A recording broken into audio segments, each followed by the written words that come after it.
Welcome, everybody, to a presentation today on LinkedIn Recruiter, the most important hiring tool that you have never seen. My name is Jason Sanders. I'm here with Jonathan Phillips. And welcome to the session if you're here live or if you're listening to a recorded session, which we have on YouTube and also on LinkedIn. How you doing, Jonathan? Doing great, Jason. Always a pleasure. Good. Excellent. So let's talk for a minute about what this is for. And this is really a special event. It's going to be a half an hour, which is longer than we usually do. And it's because it's really in depth about one of the primary tool that we use for recruiting. And it's something that if you've never seen before, I think you'll be surprised at how we use it. This event is for mid to senior level professionals who want to get more attention from recruiters on LinkedIn. And we will be showing you this tool, not giving you advice on writing your profile. You can kind of work that in to what you see and sort of draw from that to write it. But that is not what this is. This is really a demonstration of this tool and why it's so important and how we use it. So by way of introduction, my name is Jason Sanders. I lead Flycast Executive Search. We are a boutique firm focused on the consulting and the software industries. Personally, have helped global companies like Bain, BCG, and Accenture and others find executives. But more importantly, for this session, I have spoken with, counseled, and placed thousands of executive job seekers over a long career. Jonathan, you want to introduce yourself? Yeah, I'm CEO of Magellan International, and for about 30 years, we've been helping consulting companies hire partners and build groups. About the other half of our time is with large industry clients that are either building a services organization or trying to grow an emerging tech business. Also have had the pleasure, especially over the last few years, of working with even more executives on figuring out what to do with their careers. And I think for all of you wondering how what we do works, what Jason's going to demonstrate today is going to be extremely helpful.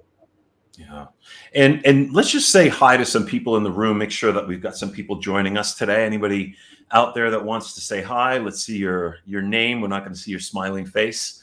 But I really hope that's the case because we're going to need a volunteer a little bit later in the program. So if you can see me, if you can hear me, raise your hand, say hi, tell us where you're from, anything like that would be great to see. Always happy to involve our audience members.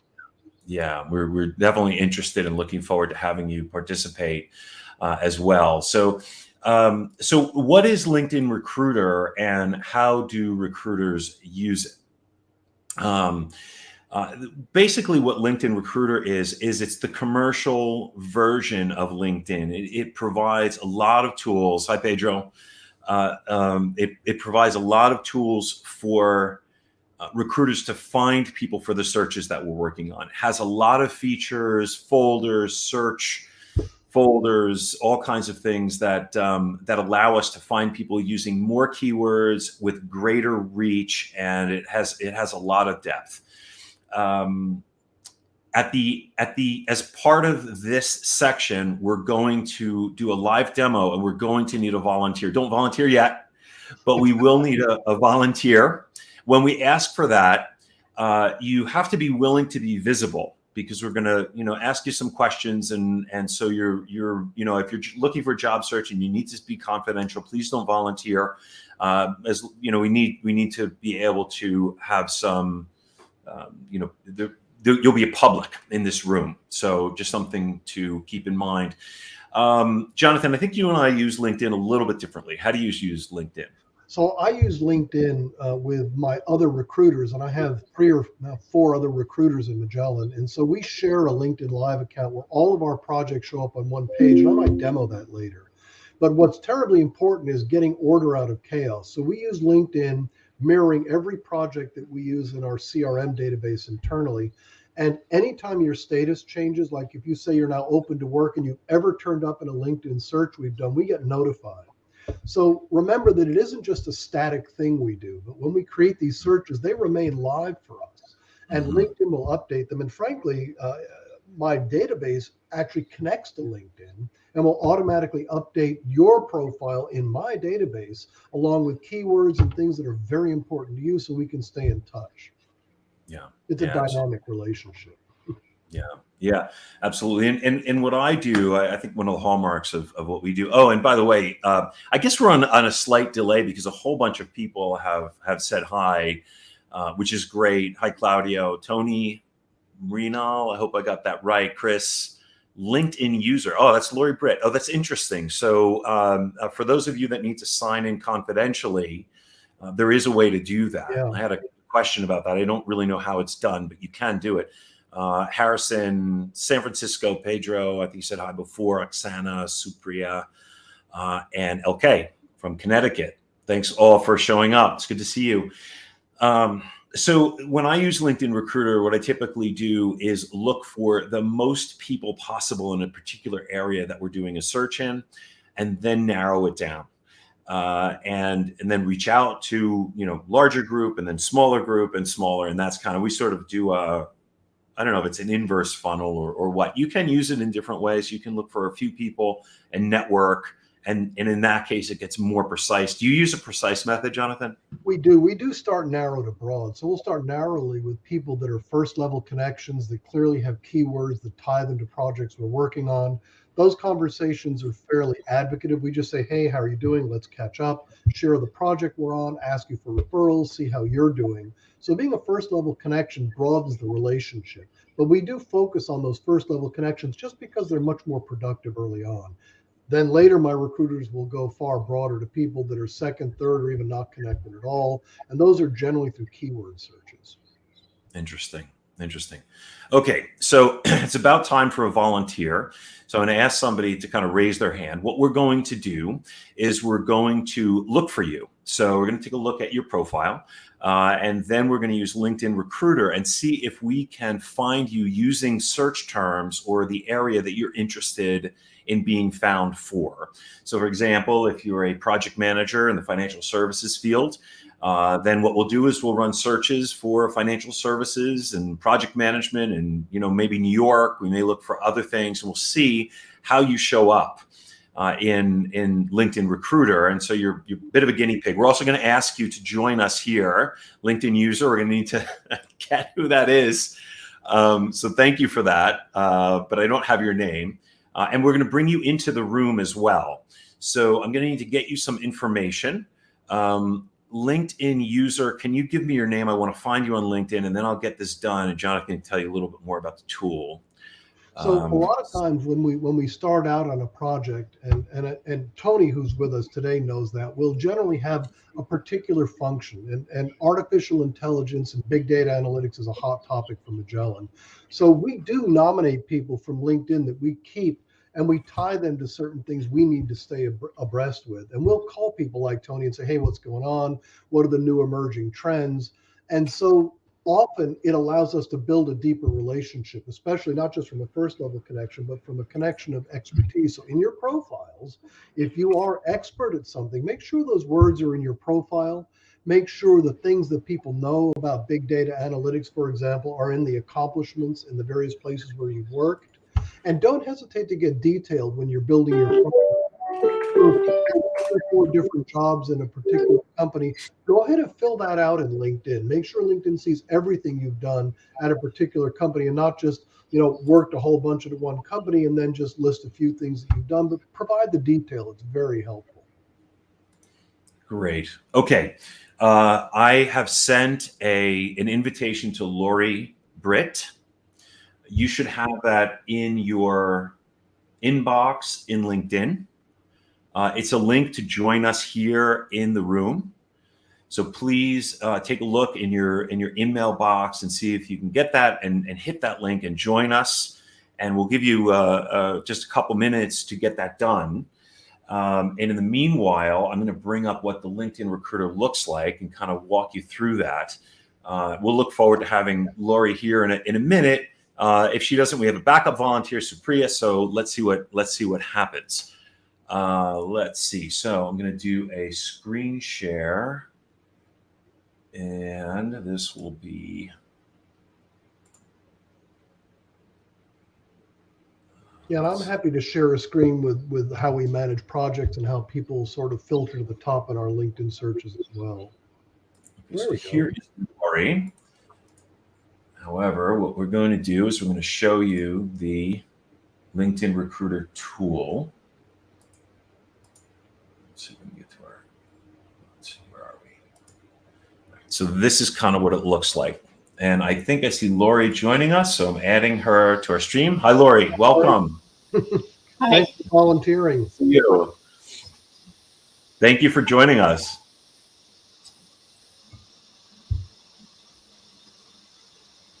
Lori, can you hear us? Can you hear me? I can. Can you hear me? Yes, absolutely. Do you want to introduce yourself just briefly? Sure. Hi, everyone. I'm Lori Britt. I don't know why I'm showing up as anonymous on LinkedIn. I don't think I have a privacy filter, but we'll work that out later. I am in career transition, as most of you on the call are, looking for a role in supporting digital transformation, open to an array of industries, but I'm really focusing in on healthcare as my primary target. Okay, great. So let's see how we do. Now, this is Lori's profile, just so that you can see the difference. This is what Lori looks like in LinkedIn Recruiter, and you'll notice. I mean, you've got her basic information. It's not really as sort of laid out a little bit differently, right? So you don't have the background and all that stuff. She's in a couple of projects that I have, which are related to this workshop. And there's some information about messages that we sent. So this is an organization tool, but you can also see that some of the basic things that we're looking for. So we're going to look for Lori. Let's see what we can do.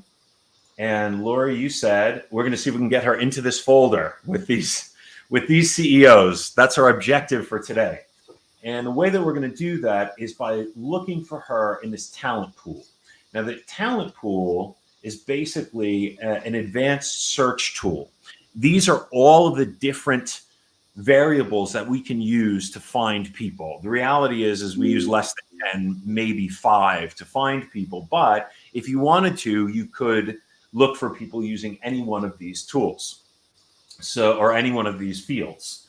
So let's see, what are we going for? You said healthcare, Lori. Did I hear that right? Yeah, which actually you're not going to see that in my profile right now because so I'm taking a class in digital transformation and health. You'll see, you might see healthcare as a client, but I know that's something that I need to beef up. I'm taking a healthcare class now, and I didn't want to start promoting that until I had the certification done. Well, it's going to come up. It'll come up, Jason, because she has the word healthcare in her education section of her profile. So the keyword healthcare will show up if you look for it. And you are seeing, where do you see that, Jonathan? It's under her education section on her LinkedIn profile. Hofstra here, Hofstra, under Harvard. Harvard transformation. Okay. It's a little bit buried, so we'll see how that works. Let's see. So healthcare, what are the other components? You said digital transformation? Yeah. Is that right? There's a way to sort of show you some notes. So digital transformation might go under a keyword. All right. So now the idea is that we're looking for somebody in digital transformation. So as a recruiter, now I'm looking for somebody in digital transformation. Now, if I'm looking for just that, we're going to find 1.5 million people, right? So obviously we're narrowing it. As a recruiter, I'm going to narrow it 1.5 million people, 630,000 people are open to hearing from me, presumably. So we're going to need to get more specific. To get to healthcare, there are 2 ways that we can do this. One is industry. Now, the industry is going to be related to, where is it? It's going to be a part of your profile. I see it in a LinkedIn profile all the time. Industry. Yeah, it's towards the bottom. She does show up digital transformation. I think you only get to choose one industry on your profile. Let's see. You know what? When we do this, this is where we see it usually. It's a little different here. Yeah, it is. We'll just do active talent. And I'll show you where this shows up. I'll show you where I see it. New York City metropolitan area, retail. Tampa, software development. IT services and consulting. business consulting and services. You get the picture, right? So there is some place on your profile. I'm not exactly sure where it is, but if you do a little bit of digging, I'm sure you'll find it. And you have one shot at that. You can't be in multiple industries. So Lori, do you know if your industry experience is listed as healthcare? No, it would probably be listed as consulting. Okay. All right. So then now it's possible that I'd be looking for a consultant in healthcare. Is that the kind of position that you're looking for? Yes, that's exactly what I'm looking for. Is it IT consulting or management consulting? It's actually transformation, including IT. So process, strategy, organization structure, all around transformation. So what I'm asking you about there is more how you classify yourself on your LinkedIn profile. So you can see these different industries are in a pull down list. So there are only so many that you can do. What you're describing were skills, which we can get to. But for now, we're going to look just for industry. And management consulting is one, which it sounds like that's more, they changed it. Look at that. Or maybe I spelled it wrong. Consulting, IT services and consulting, business services and consulting, operations. These are actually industries, right? So you can pick an industry and on your profile, you will have a place where you pick that particular industry. Do you know what it is? I would say more business consulting and services. Okay. Do you know if that's in your profile? Because they've changed this, Jason. It's no longer immediately visible, but you're both right. You get to pick one of the 148 industries. And I think, Lori, you have to pick it when you create your profile. You can edit your profile and probably change your industry selection, which I would recommend you do to change it to the industry you want to work in. But Jason brought up a very important point before, which is regardless of what industry you pick, if we choose it, we will also, particularly at Magellan, we will look for industries as keywords to often make sure we don't miss people who don't fill out profiles knowing that search firms are going to look for them this way. Right. Absolutely. So I'm going to look at mine so that you guys can see providing services. No,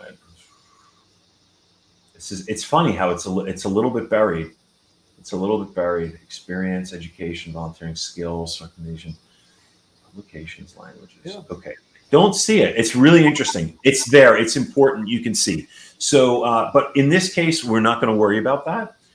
We're going to not go after an industry, although it is important if you have the ability, or if you can find it on your profile, like I can, then to check the industry that you're interested in. Okay, so we're going to take that. Right now, it's I'm just looking on my phone to see. Right now, it looks like I can only have one.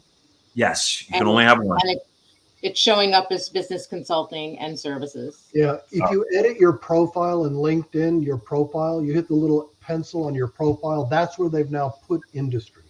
You can edit it and change it, which again, I suggest you do to show aspirationally where you want to go, but that's where you pick your industry vertical.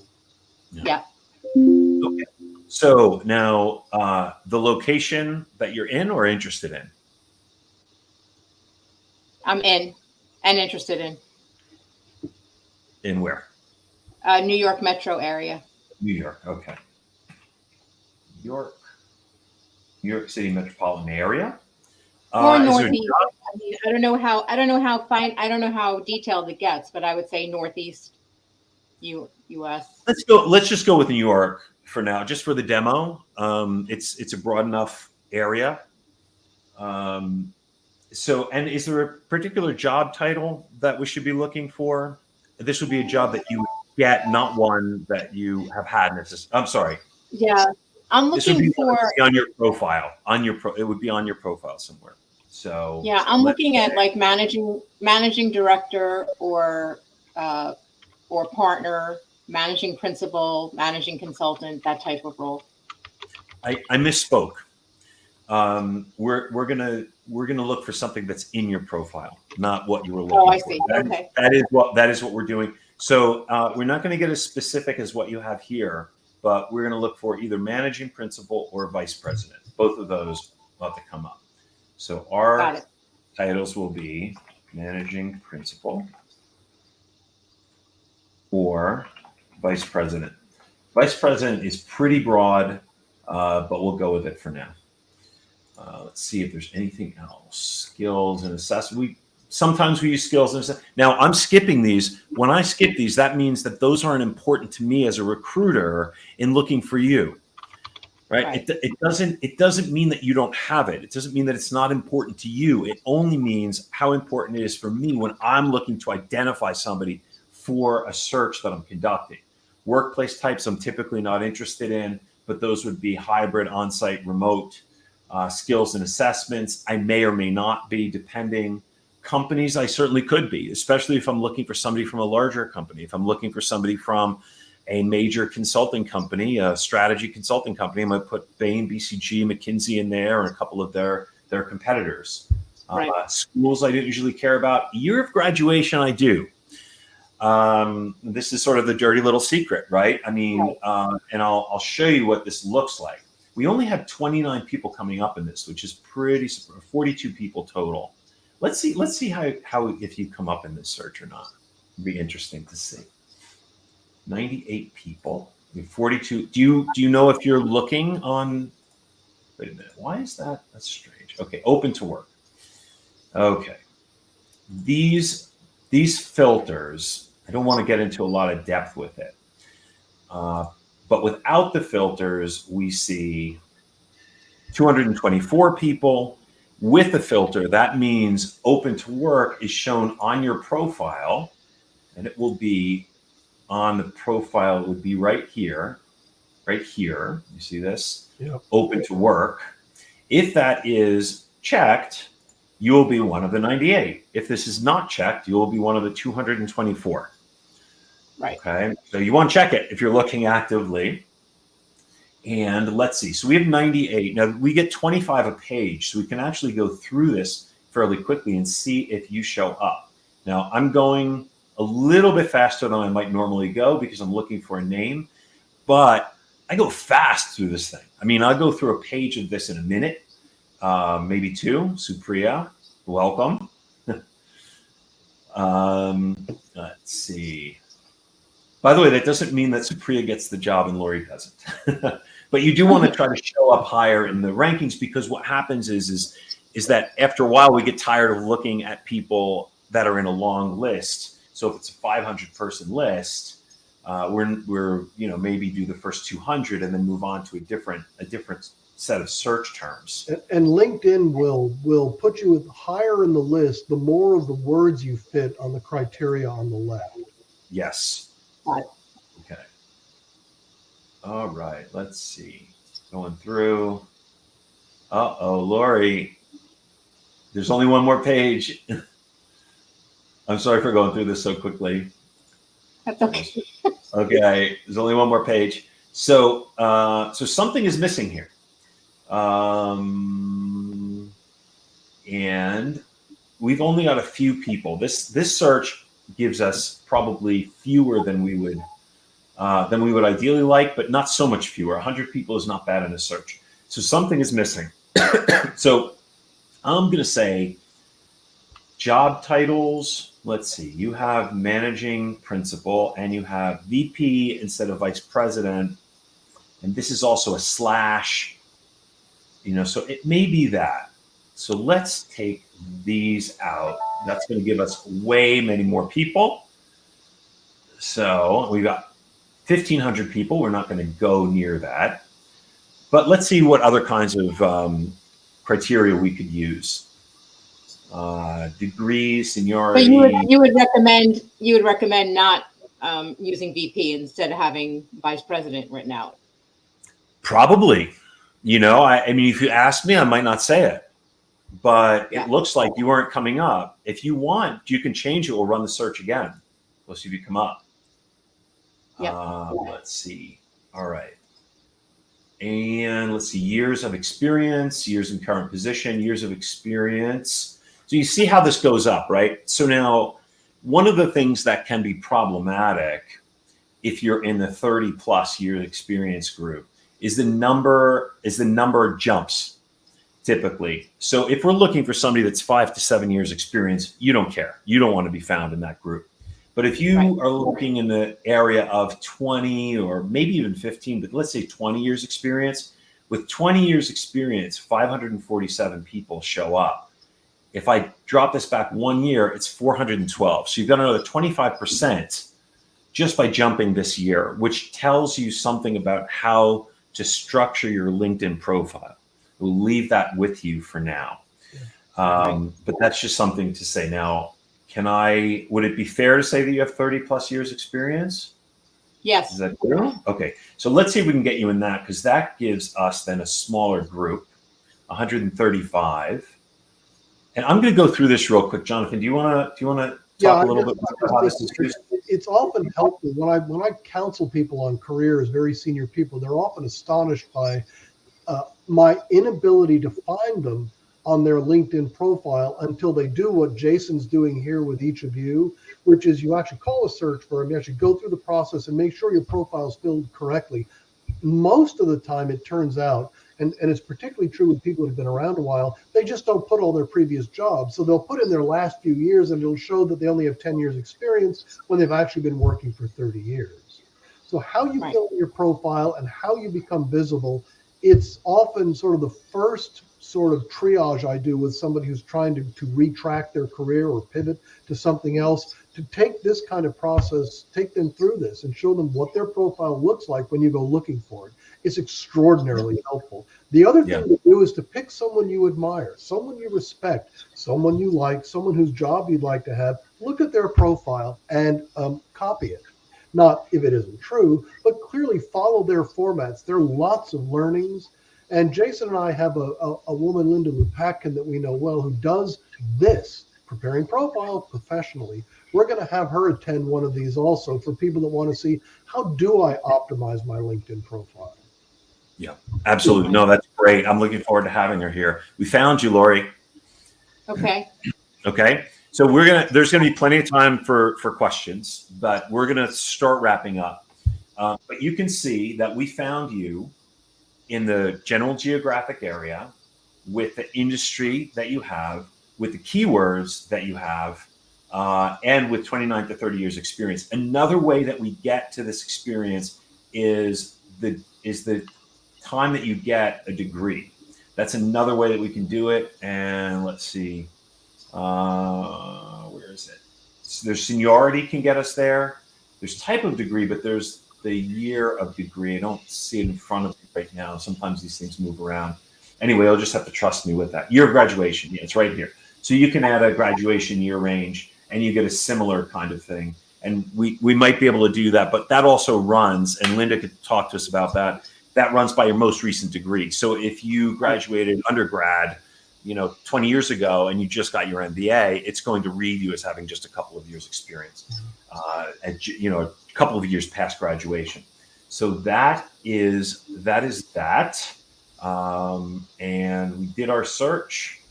We found Lori.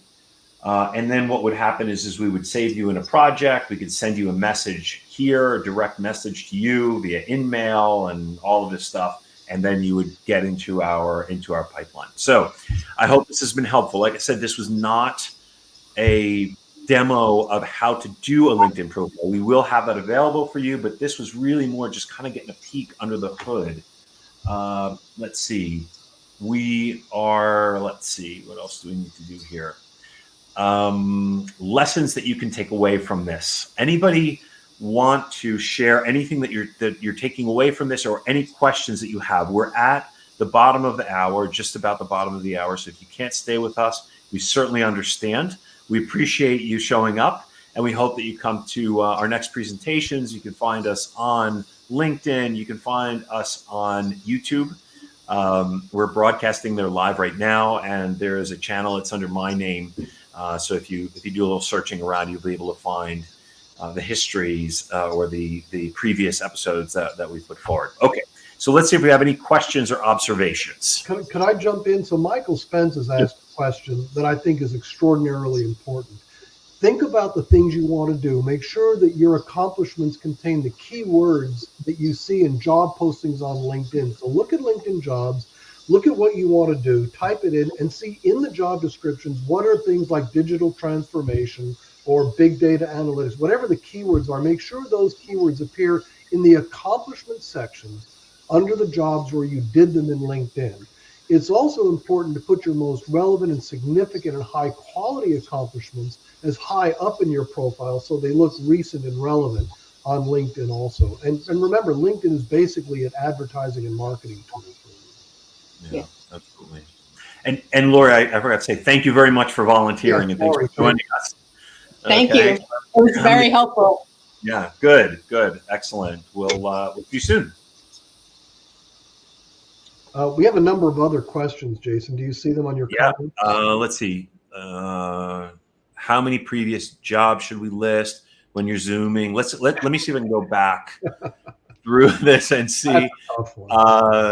This role, project manager. Okay, that's not really a question. Active talent. What does active talent mean on the search page, and what does that reflect? You know what? Maybe I should do the screen share again and show you what that is in reference to, in case you didn't catch that as we were doing the screen share initially. So when you do a search, you get these results in Talent Pool, and there are these open to work, active talent, rediscovered candidate, etc. This is people who may have shared a profile update, a public resume on LinkedIn, or work at a company that may be experiencing layoffs. So it's something that LinkedIn does to read your activity and the activity around you. Yeah, based on public information. So if it's known that a company's having layoffs, that'll trigger an active talent response. Yeah. Let's see. Someone asked a lot. We've had a couple of people ask about year of graduation. You want to talk about that? I'm happy to. Yeah. Why don't you do that, and I will run the search with you. Year of graduation is also public information. People can look and see what year you graduated from college. But what's important, if you look in jobs, 10 plus years experience in whatever. So often that will say, well, okay, let's look at people that graduated with at least 10 years ago, because we want people with 10 plus years experience. And for most companies, I'd say 99% of them, they assume your year of graduation is the year you started work, and they look for 10 plus years as 10 years plus from the date you graduated. So the graduation date is a proxy for years of experience. I think, Renal, that might answer your question. This is going to be interesting here, because you can see that Lori has a graduation date of 2005, a graduation date of 2007, and a graduation date of 2023. And my guess is she's going to show up in 2023.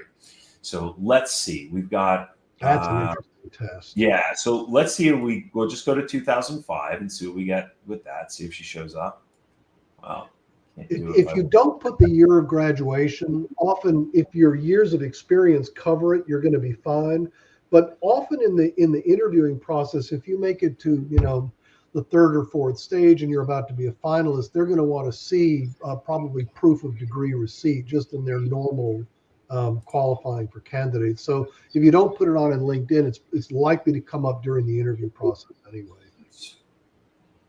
Year of graduation. Yeah, go ahead. These are good questions. I'm gonna see if we can. There's no way to finesse age and money. What you can do is you can leave some things out of your LinkedIn profile to encourage more interactions. But my experience is you can't change who you are, and you should just embrace it and be that.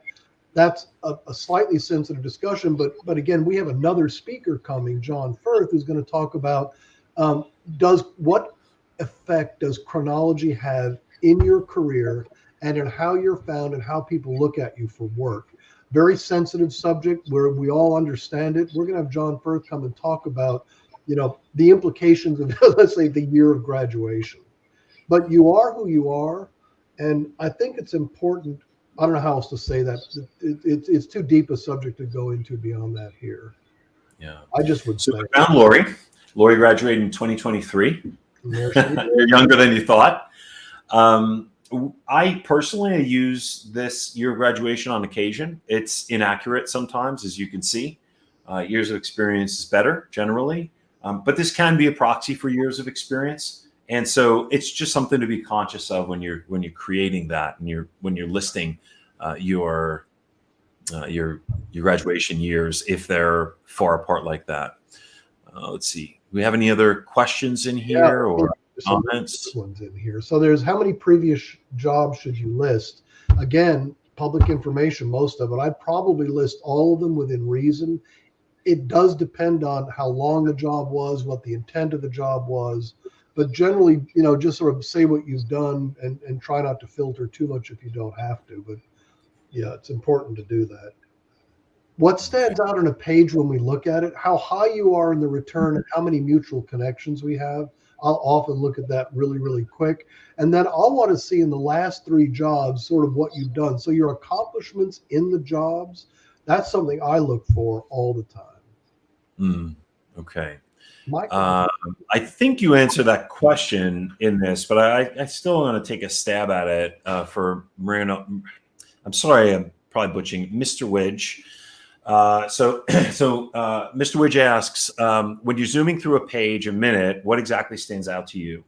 I'm typically looking for something that matches as close as possible to what it is that I'm looking for, right? So if I'm looking for a vice president of technology in the healthcare industry, I'm going to be looking for that title. I may be looking for director of technology in the healthcare industry.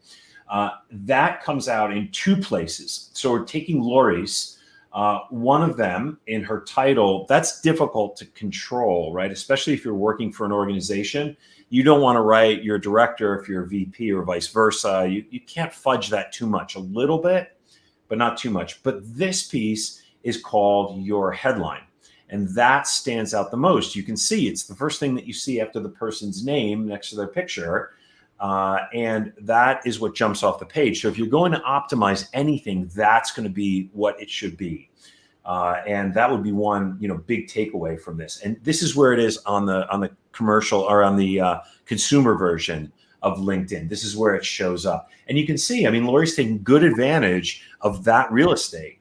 She has said, and these are the things that I look for and that I think would be important to highlight, the industry that you're in, the function that you do, and your level.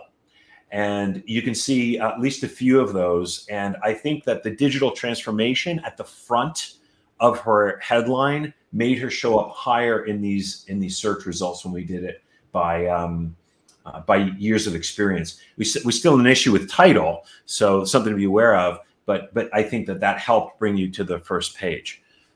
Let's see. Next questions. I think you answered how many previous jobs should we list? Yeah, we talked about that. Yes, about that. Grad year.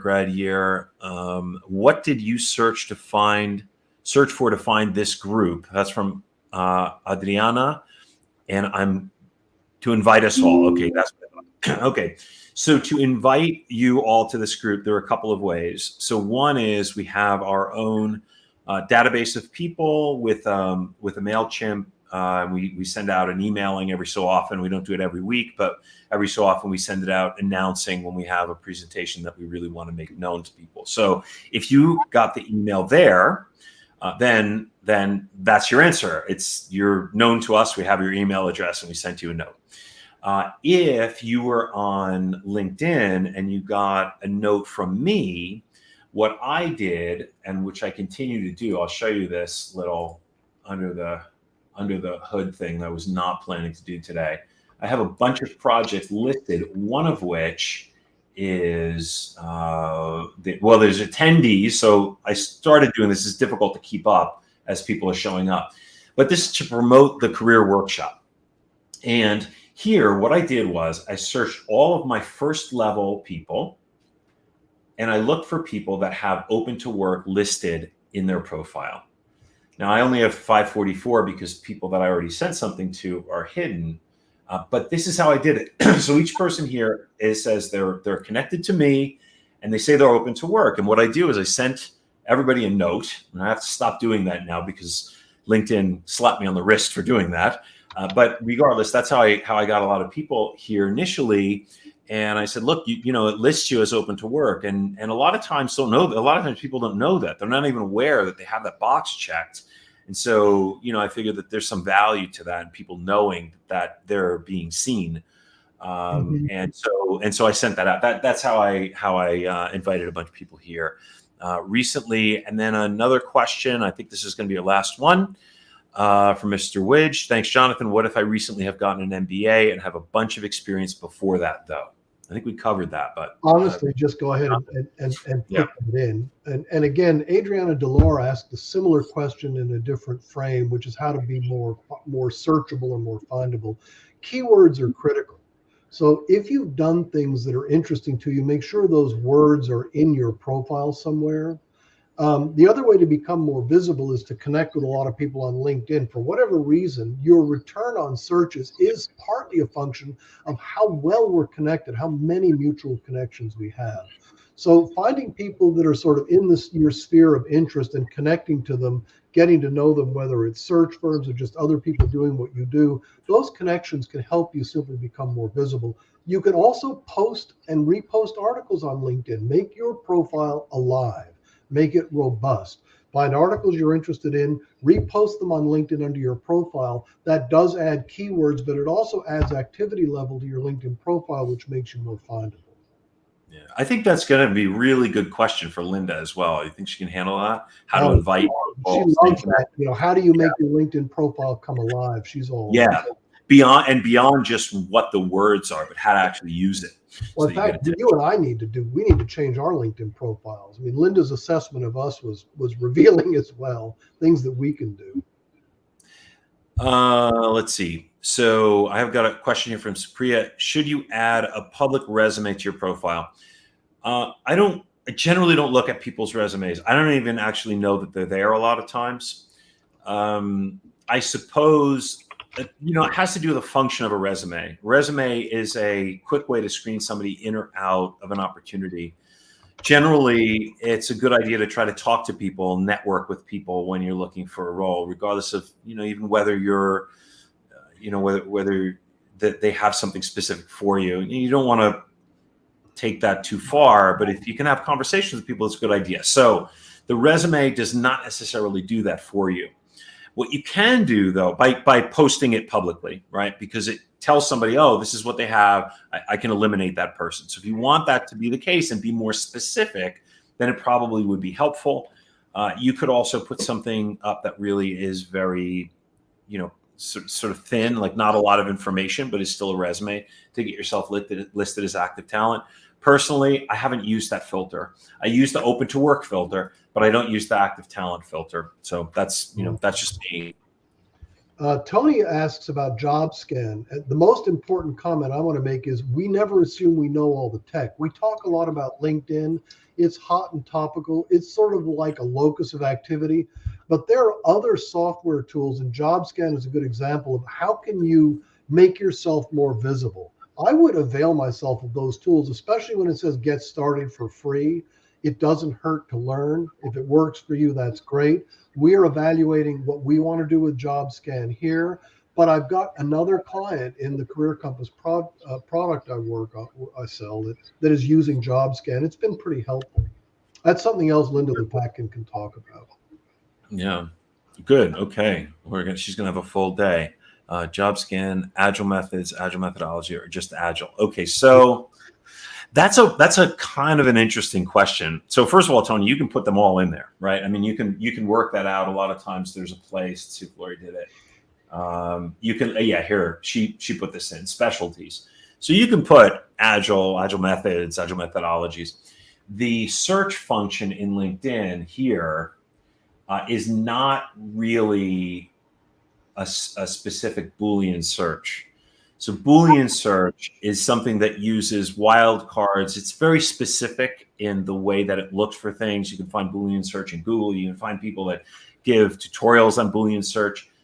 LinkedIn uses sort of a modified Boolean search. So it should pick up those different terms without having to put them in a bunch of times. Agile, though, ought to get you there. I think just LinkedIn that. will generally err on the side of more is better than less. Whereas SEO, search engine optimizers on websites, that logic is quite different. The Google logic is very different from the LinkedIn logic. Yeah. Okay. Okay. Great questions, y'all. Thanks. Yeah, really good questions. Thank you very much. Thanks for joining us today. I really appreciate it. We hope to see you next time. Next week, we're going to be Kathy Palma is going to join us. She is both an executive recruiter and a coach. She's particularly good at coaching people to do well in interviews. And she has a very interesting topic. It's something that I'd never really thought about before, which is a service-focused interview. Yeah. So really about how you can address the needs of the interviewer more than yourself, what you've done, and sort of presenting your credentials. That would be really interesting to see. So that's next Thursday. We hope to see you there. And yeah, have a good rest of your day. We're always around. All right. All right. Take care. All right. Bye, everybody. Bye.